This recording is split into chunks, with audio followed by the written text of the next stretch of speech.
साज की हल्की धूप में तेरी यादों की चादर ओढ़े बैठा हूँ जा आज।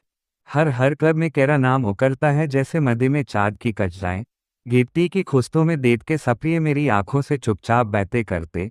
तेरे बिना हर रास्ता जैसे झूझता है मुझसे घिर कहा है आज। वहां दब छूटर जाती है तो केवल निस्से की आहट सुना देती। मैंने चुपके से आंसू सीने न मुस्कान के पोले में। तो दूर से ही पर सांसों के इतने पास है कि भूरी भी शर्माई। रात की चुप्ती में चढ़ता दिया मेरे इशास की तरह पाथता। मैंने आकाश से कारे नहीं मांगे बस थिरी इज मिर्नर की क्यों की। तेरी आंखों पर काजन मेरे ख्वाबों पर बहली ये था थीम चाहता।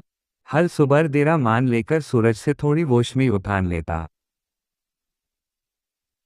मेरे शब्दों की काली में प्यार का सागर नहत ही काक ही है।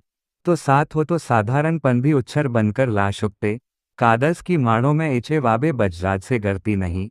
मैंने हर छोट को सीखा रे केरे भरोसे से थी थोना। तेरी खामोशी दे मुझे हौसला देती ने बुरा बोली। तेरी खामोशी दे मुझे हौसला देती ने बुरा बोली। अगर दिखरा के जाऊन को पीले याग मुझे फिर से जोड़ दे। बेवी कहानी में टूपने नदियाँ नहीं पूरी भाषा है। समय की धूप विल भी केरी खाया चंदी राहत देती।